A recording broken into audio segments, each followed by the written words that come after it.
ओम शांति। आज 7 अगस्त 2024 के बाबा के अनमोल मधुर महावाक्य सुनेंगे। आज की मुरली में बाबा हम बच्चों को कहे, बच्चे ये याद की यात्रा है। योग अक्षर नहीं कहो, योग अक्षर कहने से भारी हो जाते हैं। इसलिए जितना हो सके बाप को प्यार से याद करो। कैसे याद करना है वह भी बाबा सिखाते हैं कि देह सहित देह के सर्व संबंधों को भूल स्वयं को आत्मनिश्चय करो, तो सहज ही बाप की याद बनी रहेगी। बाबा कहे, मन को भटकाने वाले हैं ये देह अभिमान और देह के संबंध। तो इसीलिए सर्व संबंध एक बाबा के साथ जोड़ो, वही सत्संग है। बाकी तो दुनिया के अंदर रावण के वशीभूत सारे कुसंग में है, और इसीलिए जहां कुसंग है तो वहां जरूर नीचे गिरते ही जाते हैं। रावण डुबोता ही है और बाप हम बच्चों को पार ले जाते हैं। बाप की यही कमाल है, सेकंड में ऐसा संग देते जिससे तुम्हारी गति सदगति हो जाती है। इसलिए उसे जादूगर भी कहा जाता है। तो सुनते हैं आज के बाबा के अनमोल मधुर महावाक्य। मीठे बच्चे, याद की यात्रा से तुम्हारी कमाई जमा होती है।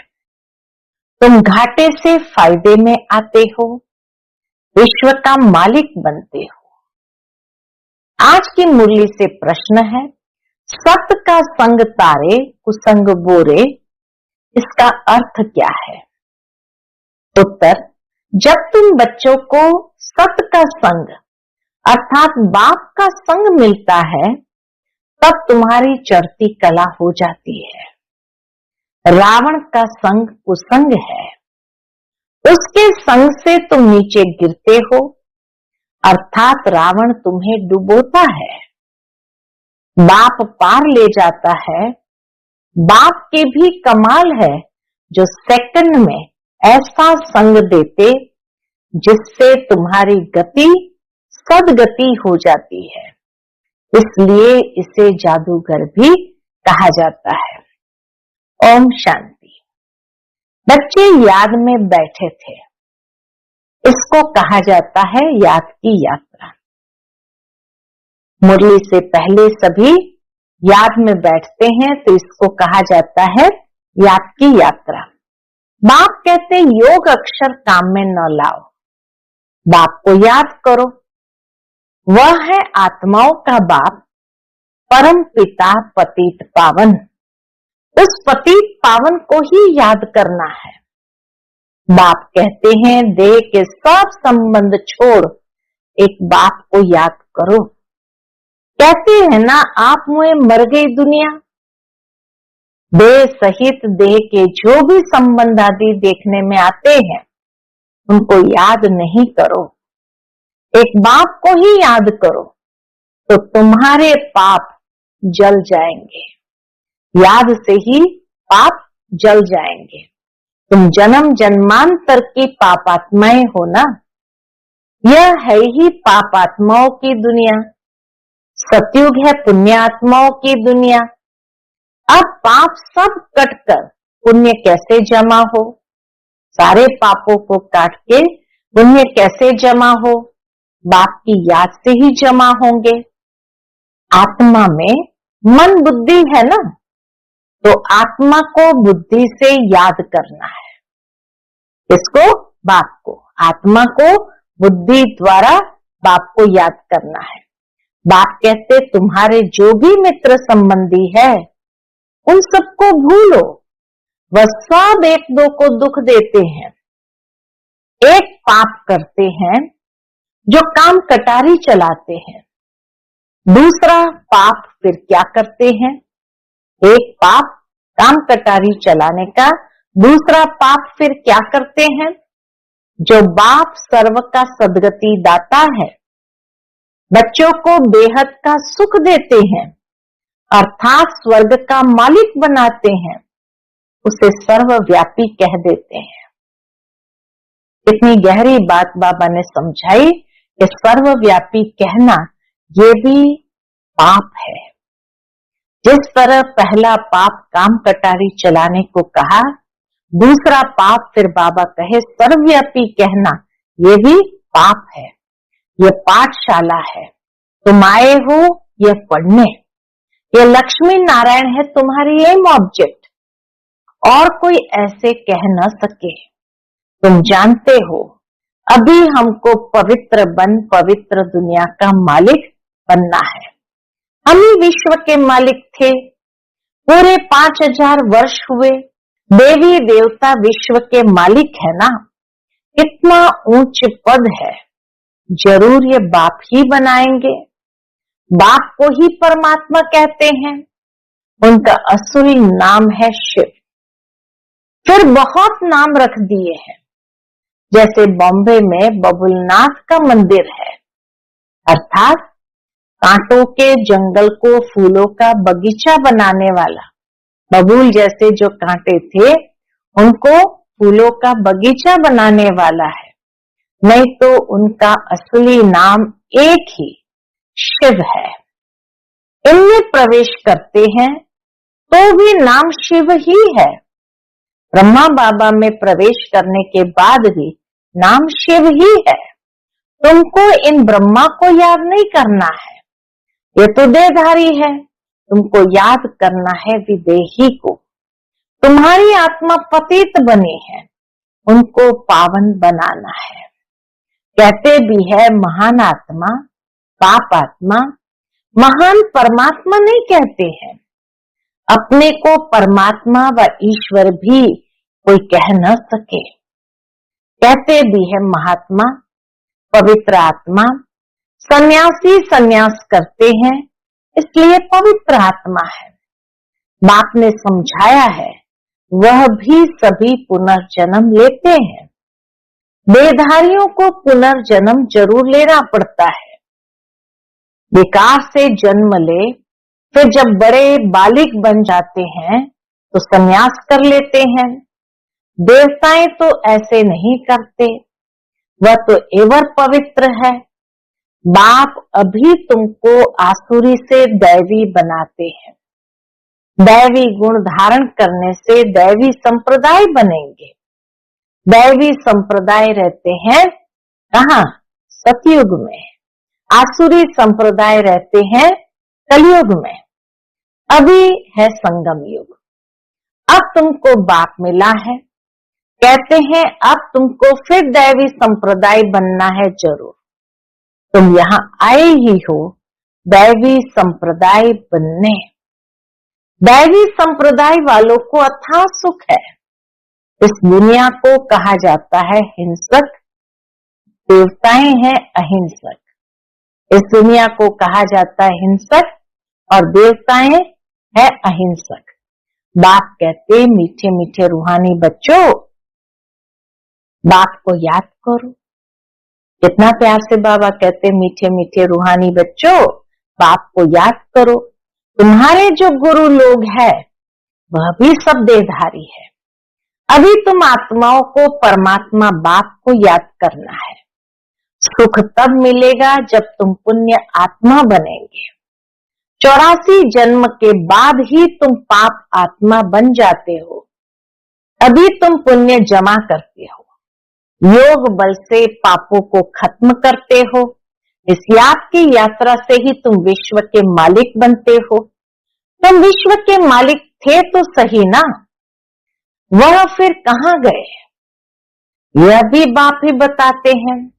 तुमने 84 जन्म लिए, सूर्यवंशी चंद्रवंशी बने। कहते भी है भक्ति का फल भगवान देते हैं। भगवान कोई देहधारी को नहीं कहा जाता है, वह है ही निराकारी शिव। वह है ही निराकार शिव। देहधारी को कभी भगवान नहीं कह सकते। भगवान किसको कहेंगे? वह है निराकार शिव।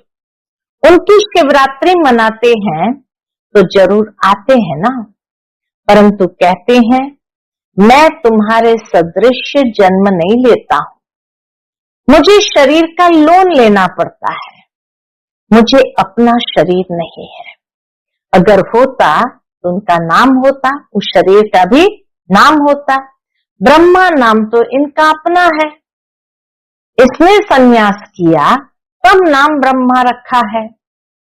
तुम हो ब्रह्मा कुमार कुमारियां, नहीं तो ब्रह्मा कहां से आया? ब्रह्मा है शिव का बेटा। शिव बाबा अपने बच्चे ब्रह्मा में प्रवेश कर तुमको ज्ञान देते हैं। ब्रह्मा विष्णु शंकर भी इनके बच्चे हैं। निराकार बाप के सब बच्चे निराकार है। आत्माएं यहाँ आकर शरीर धारण कर पाठ बजाती है। बाप कहते मैं आता ही हूँ पतितों को पावन बनाने, मैं इस शरीर का लोन लेता हूँ। शिव भगवान वाच है ना, श्री कृष्ण को तो भगवान नहीं कह सकते, भगवान तो एक ही है। श्री कृष्ण की महिमा ही अलग है। पहला नंबर देवता है राधे कृष्ण, जो स्वयंवर के बाद फिर लक्ष्मी नारायण बनते हैं, परंतु ये कोई जानते नहीं। राधे कृष्ण का किसको भी पता नहीं है, वह फिर कहाँ चले जाते हैं। राधे कृष्ण ही स्वयंवर के बाद फिर लक्ष्मी नारायण बनते हैं। दोनों अलग अलग महाराजाओं के बच्चे हैं। राधे कृष्ण दोनों अलग अलग महाराजाओं के बच्चे हैं। वहां अपवित्रता का नाम नहीं है, क्योंकि 5 विकार रूपी रावण ही नहीं है ही राम राज्य। अब बाप आत्माओं को कहते हैं, क्या कहते हैं कि मुझे याद करो तो तुम्हारे पाप कट जाएंगे। तुम सतो प्रधान थे, अब तमो प्रधान बने हो, घाटा पड़ा है फिर जमा करना है। भगवान को व्यापारी भी कहा जाता है, कोई विरला उनसे व्यापार करे। फिर और क्या कहते हैं, जादूगर भी उनको कहते हैं। कमाल करते हैं, जो सारी दुनिया की सदगति करते हैं, सबको मुक्ति जीवन मुक्ति देते हैं। तो जादू का खेल है ना, यही तो जादू का खेल है। मनुष्य मनुष्य को दे नहीं सकते। तुम 63 जन्म भक्ति करते आए हो, इस भक्ति से कोई ने सदगति को पाया है? कोई है जो सदगति दे? हो नहीं सकता। एक भी वापस जा नहीं सकता। बेहद का बाप ही आकर सबको वापस ले जाते हैं। दुनिया में अनेक राजाएं हैं, वहां तुम थोड़े राज्य करते हो, बाकी सब आत्माएं मुक्ति में चली जाती है। तुम जाते हो जीवन मुक्ति में, वाया मुक्ति धाम। बाबा कहे तुम जाते हो जीवन मुक्ति में वाया मुक्ति धाम। ये चक्र फिरता रहता है। अभी तुम आत्माओं को दर्शन हुआ है इस चीज का, इस सृष्टि चक्र का। पूरा सृष्टि चक्र को हमने अच्छी तरह से समझा है। इसीलिए बाबा कहे तुमने दिव्य दृष्टि से दर्शन किया, रचयिता और रचना के आदि मध्य अंत का। तुम ही इस ज्ञान से नर से नारायण बनते हो। देवताओं की राजधानी स्थापन हो गई, फिर तुमको ज्ञान की दरकार नहीं रहेगी। भक्तों को भगवान ने फल दिया, आधा कल्प सुख का। फिर रावण राज्य में दुख शुरू हुआ है। आहिस्ते आहिस्ते सीढ़ी उतरते हैं। तुम सतयुग में हो तो भी एक दिन जो बीता सीढ़ी उतरनी होती है। एक दिन भी बीता तो सीढ़ी नीचे उतरनी होती है। तुम 16 कला संपूर्ण बनते हो, फिर सीढ़ी उतरते ही रहते हो। सेकंड बाय सेकंड टिक टिक होती है, उतरते ही जाते हैं। समय बीतते बीतते इस जगह आकर पहुंचे हो। वहां भी तुम ऐसे ही घड़ियां बीतती जाएंगी। बाबा कहे वहां भी ऐसे ही घड़ियां बीतती जाएगी।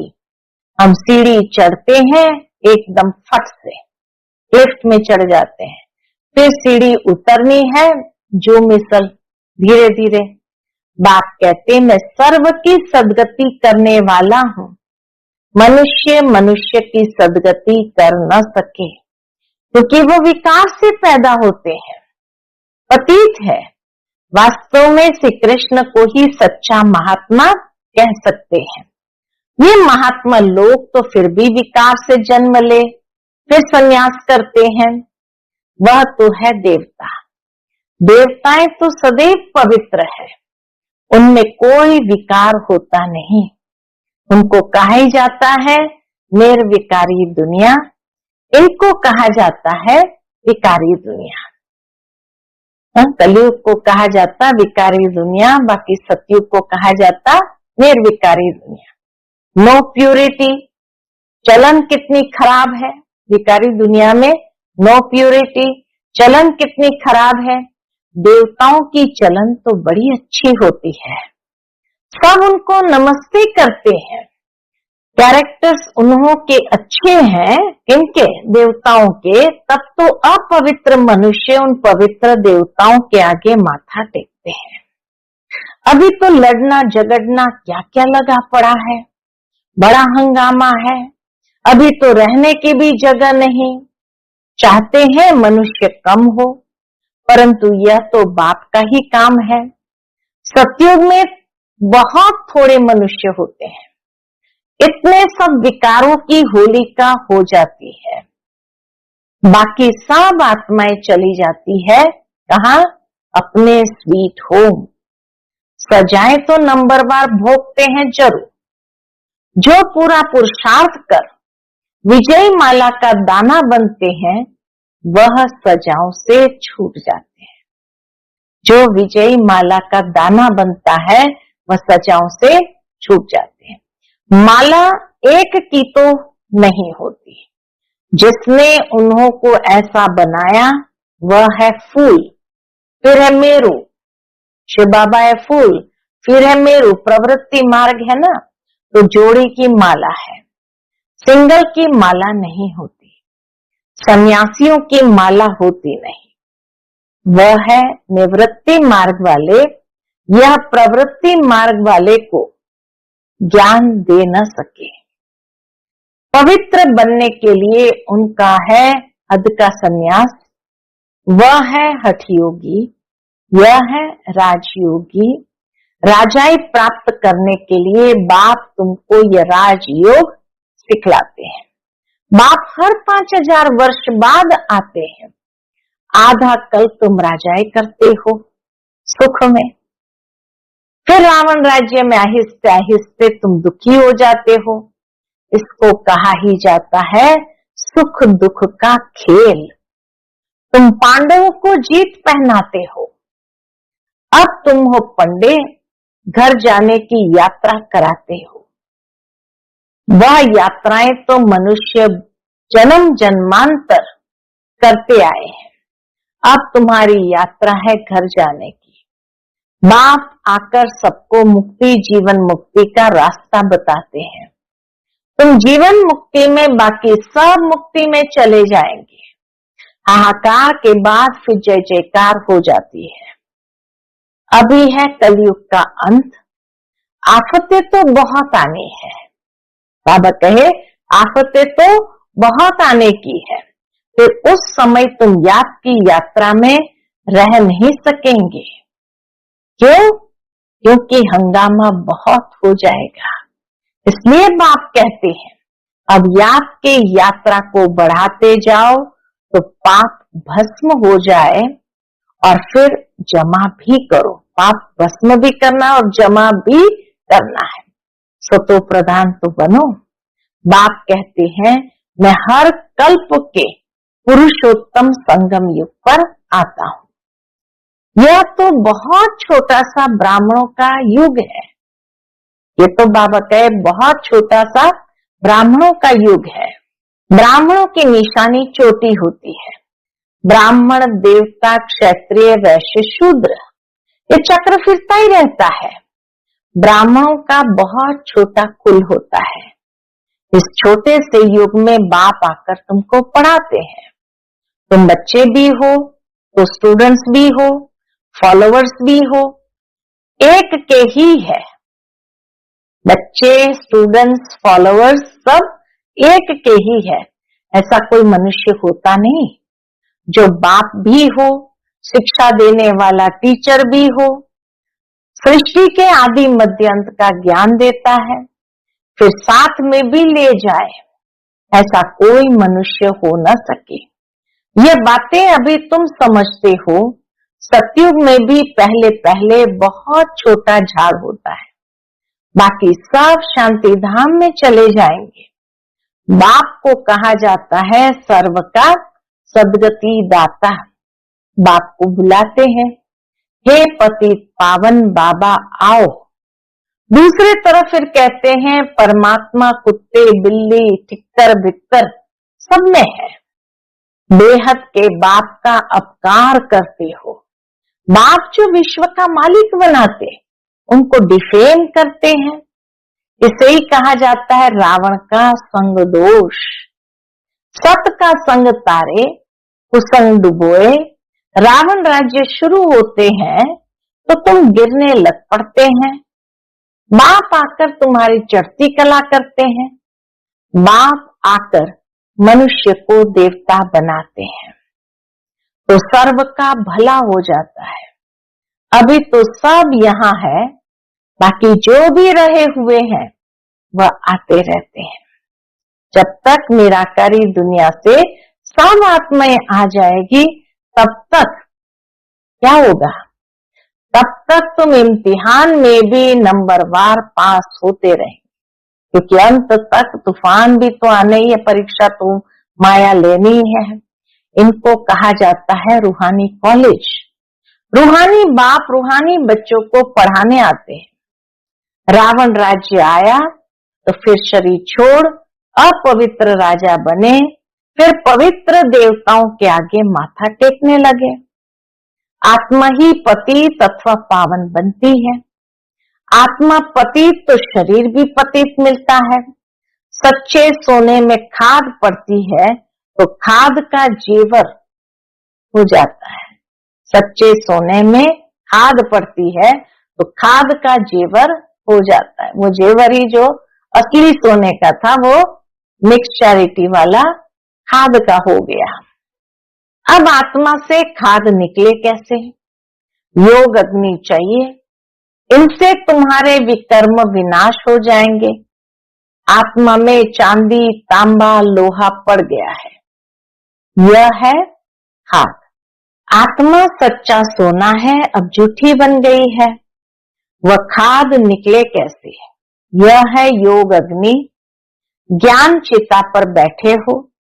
आगे थे काम चिता पर, बाप ज्ञान चिता पर बिठाते हैं। सिवाय ज्ञान सागर बाप के और कोई ज्ञान चिता पर बिठा न सके। मनुष्य भक्ति मार्ग में कितनी पूजा करते रहते हैं, लेकिन किसको जानते नहीं। अभी तुम सबको जान गए हो। तुम सब देवता बनते हो, प्रजा की बात ही खत्म हो जाती। तुम सब देवता बनते हो तो फिर प्रजा की बात ही खत्म हो जाती है। जब रावण राज्य शुरू होता है तब भक्ति शुरू होती है। फिर कलयुग के संगम पर भक्ति भी समाप्त हो जाती।